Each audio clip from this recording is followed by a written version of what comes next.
I am the tofu golem. Please enjoy the video. You begin by assembling the cold components because temperature makes the texture. Use soft serve or very cold vanilla ice cream for authentic thickness. Measure 1/2 cup milk and 3 tablespoons of your chosen syrup. This controls dilution and sweetness. Place a chilled metal mixing cup or cold blender bowl on the scale and add the ice cream in 2-cup increments so the machine blends without overwarming. Once done, pulse briefly to combine. You continue by pulsing the mixture to reach that Dairy Queen-like ribbon stage.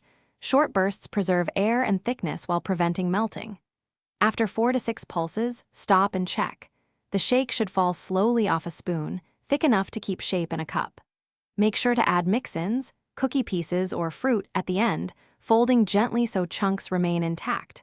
This prevents shear from breaking structure and keeps the mouthfeel consistent. You finish by pouring the thick shake into a chilled cup, leaving a small headspace for whipped cream or extra syrup if desired. Taste to confirm balance. Serve immediately with a straw and spoon so the consumer can enjoy both sip and scoop textures. If the shake turned out too thin, add more soft serve ice cream and refold gently. If it is too thick, add a single tablespoon of cold milk and stir. This small adjustment fixes texture without altering flavor much. Thanks for watching. Consider subscribing if we helped you today.